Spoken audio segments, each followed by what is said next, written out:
जय जगन्नाथ। आज आम ए वीडियो माध्यम जानिबा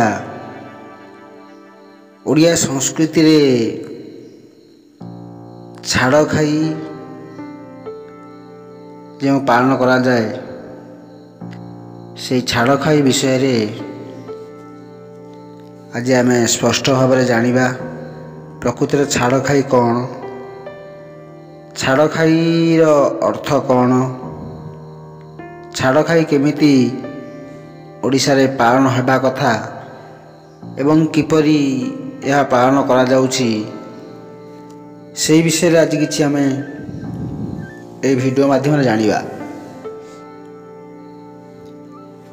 ओडिया संस्कृति रे माघ, बैशाख और कार्तिक हेउछि धर्म मास।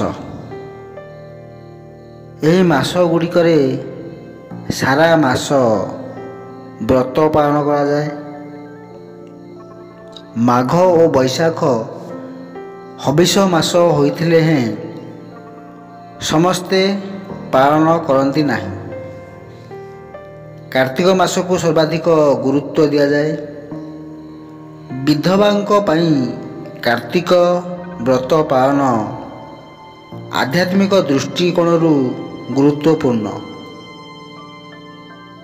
कार्तिक रे विधवा माने दिन रे थरे मात्र घृत मिश्रित अरुआ अन्न सह मुग, कदली और सारू मिशा डाली भोजन करती। यही सामग्री गुड़िक छड़ा अन्य समस्त खाद्य वर्जनीय। सेमाने परित्याग करिथिबा खाद्य गुड़िकु व्रत शेष हेबा परे खाइबाकू छाड़ खाई कहा जाए। अर्थ मास सारा जो खाद्य गुड़िक खाइबा छाड़ी थांती केवल मुग, कदली और सारू मिशा डाली भोजन करती एवं अरुआ अन्न खाती। यह व्यतीत अन्य जो पनीपरिबा रहिला सेगुड़िक सब छाड़ी थांती। अन्य उषुना भात हेउ, अन्य पनीपरिबा हेउ से सब मास सारा छाड़ी थांती। यही जो सब छाड़िबा जिनिस पुणी थरे व्रत शेष परे खाती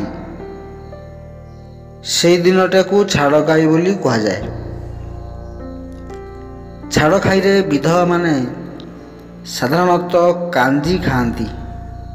मास आरंभ रे त्याग करिथिबा अन्य परिबा पत्र, फलमूल, उषुना भात, शाग, खट्टा मध्य खाती। एसबू छाड़ खाईर खाद्य। किंतु छाड़ खाई सह आमिष भोजन रे कौनसी पारंपरिक संपर्क नहीं। तेणु यही दिन रे आमिष खाइबा निहाती आवश्यक बोली मने करिबा धारणा हेउची भ्रमात्मक। छाड़ खाईर मर्म संपर्क रे ज्ञान अभाव आजिकाली आमे याकू मांस भक्षण उत्सव रे परिणत करिछे। ए वर्ष जेहेतु शनिवार पड़ुछि, शनिवार परिवर्ते रविवार दिन छाड़ खाई उत्सव अनुष्ठित हेबो। छाड़ खाईर अर्थ हेउछि मास सारा आमिष न खाइबार अरुचि को छड़ाइबा। लोक माने भाविछंती एथिपाई केते निरीह पशु पक्षी को हत्या करा जाय थाए। लक्षाधिक छेली, कुकुड़ा मनुष्यर जीवा पाई प्राण देई थांती। एठारे प्रश्न उठुची ମାସ ସାରା ଧର୍ମ ଆଚରଣ କରିବା ପରେ ପଶୁ ପକ୍ଷୀଙ୍କୁ ହତ୍ୟା କରି ଆମେ କେଉଁ ପ୍ରକାରର ଧର୍ମ ପାଳନ କରୁଛେ, କିନ୍ତୁ ଆମକୁ ସୁହାଇଲା ପରି କାମକୁ ଆମେ ପରମ୍ପରାର ନାମ ଦେଇଛେ। ଆଜି ପଶୁ ବଳି ପ୍ରଥା କେତେ ସମୀଚୀନ ସେ ନେଇ ପ୍ରଶ୍ନ ଉଠୁଛି। ପଶୁଙ୍କ ପ୍ରତି ନିଷ୍ଠୁର ଆଚରଣ ବିରୋଧରେ କେତେ ବେସରକାରୀ ସଂଗଠନ କାମ କରୁଛନ୍ତି। ଆନ୍ତର୍ଜାତିକ ସ୍ତରରେ ପେଟା ଭଳି ସଂସ୍ଥା ପଶୁଙ୍କ ପ୍ରତି କ୍ରୂରତା ବିରୋଧରେ କାର୍ଯ୍ୟ କରୁଛନ୍ତି। ତଥାପି ଛାଡ଼ଖାଇର ପଶୁ ହତ୍ୟାକୁ ବନ୍ଦ କରାଯାଇ ପାରୁନାହିଁ। ଏହା ଏବେ ସମସ୍ତେ ସ୍ୱୀକାର କରୁଛନ୍ତି ଯେ ଆମିଷାଶୀଙ୍କ ତୁଳନାରେ ନିରାମିଷାଶୀମାନେ ଦୀର୍ଘ ନିରାମୟ ଜୀବନଯାପନ କରିଥାନ୍ତି। ଆମିଷ ଭକ୍ଷଣ କରୁଥିବା ଲୋକେ ହଠାତ୍ ଉତ୍ତେଜନାର ବଶବର୍ତ୍ତୀ ହୋଇପଡ଼ନ୍ତି। ସେମାନଙ୍କର ରକ୍ତଚାପ ବୃଦ୍ଧି ଘଟେ। ତଥାପି ଆମିଷ ଅଧିକାଂଶ ଲୋକଙ୍କର ପ୍ରିୟ ଖାଦ୍ୟ। ନିକଟରେ ଜାତିସଂଘ ରିପୋର୍ଟ ଅନୁଯାୟୀ ଭାରତରେ ନିରାମିଷାଶୀଙ୍କ ସଂଖ୍ୟା ଅଧିକ। CNN-IBN-O ହିନ୍ଦୁର ସର୍ବେକ୍ଷଣ ଅନୁଯାୟୀ ଭାରତରେ 31% ହେଉଛନ୍ତି ନିରାମିଷାଶୀ। ଜୈନ ସମ୍ପ୍ରଦାୟ ସମ୍ପୂର୍ଣ୍ଣ ନିରାମିଷାଶୀ ହୋଇଥିଲା ବେଳେ ସନାତନ ହିନ୍ଦୁ ସମ୍ପ୍ରଦାୟର ଲୋକେ 95% ଆମିଷ ଖାଆନ୍ତି। ତେଣୁ ବିଶ୍ୱର ଅନ୍ୟ ଦେଶମାନଙ୍କ ଭଳି ଭାରତରେ ମାଂସ ଭକ୍ଷଣ ବଢ଼ି ଚାଲିଛି। ମାତ୍ର ଏହି ଧାରାରେ ଧୀରେ ଧୀରେ ପରିବର୍ତ୍ତନ ହେବାରେ ଲାଗିଛି।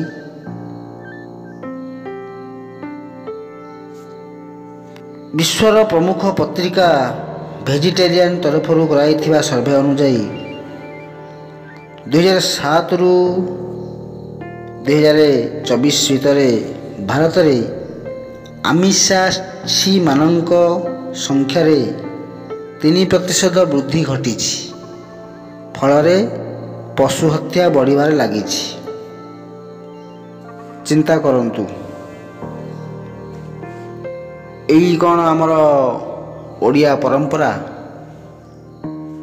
ଏଇ କ'ଣ ଆମ ଓଡ଼ିଆମାନଙ୍କର ଧର୍ମ? କାର୍ତ୍ତିକ ମାସକୁ ଏମିତି ପାଳନ କରନ୍ତି ଓଡ଼ିଆମାନେ। ନିରୀହ ପଶୁପକ୍ଷୀଙ୍କୁ ହତ୍ୟା କରି ତାଙ୍କୁ ଖାଦ୍ୟ ଭାବେ ଗ୍ରହଣ କରିବା କେତେ ଦୂର ଠିକ୍? ଆଜି ସେଥିପାଇଁ ଏହି ଧର୍ମ, ଯେଉଁ ସନାତନ ଧର୍ମ ହିନ୍ଦୁ ସମ୍ପ୍ରଦାୟ ଆଜି ଲୋକହସାର କାରଣ ପାଲଟିଛି। ନିଜର ସୁବିଧା ଅନୁଯାୟୀ ନିଜର ଜିହ୍ୱା ଲାଳସା ପୂରଣ ପାଇଁ ନିଜେ ମନ ଇଚ୍ଛା ପର୍ବର ନାମ ଦେଇ ତାକୁ ପାଳନ କରୁଛି। ଏହା ହିଁ ଥିଲା ଆଜିକାର ଭିଡ଼ିଓରେ ଛାଡ଼ଖାଇ ସମ୍ବନ୍ଧରେ କିଛି ତଥ୍ୟ। ତେଣୁ ଆପଣମାନଙ୍କୁ ଅନୁରୋଧ, ଆପଣମାନେ ନିଜେ ବିଚାର କରି ନିଜର ସଂସ୍କୃତି ପରମ୍ପରାକୁ ରକ୍ଷା କରି ବଦନାମ ନ କରି ଠିକ୍ ଭାବରେ ଛାଡ଼ଖାଇ ପାଳନ କରନ୍ତୁ। ବିଚରା ପଶୁପକ୍ଷୀମାନଙ୍କ ହତ୍ୟା ବନ୍ଦ କରନ୍ତୁ ଏବଂ ଛାଡ଼ଖାଇ କ'ଣ ପ୍ରକୃତରେ ବୁଝିବାକୁ ଚେଷ୍ଟା କରନ୍ତୁ। ଧନ୍ୟବାଦ। ଜୟ ଜଗନ୍ନାଥ। ପ୍ରଣାମ।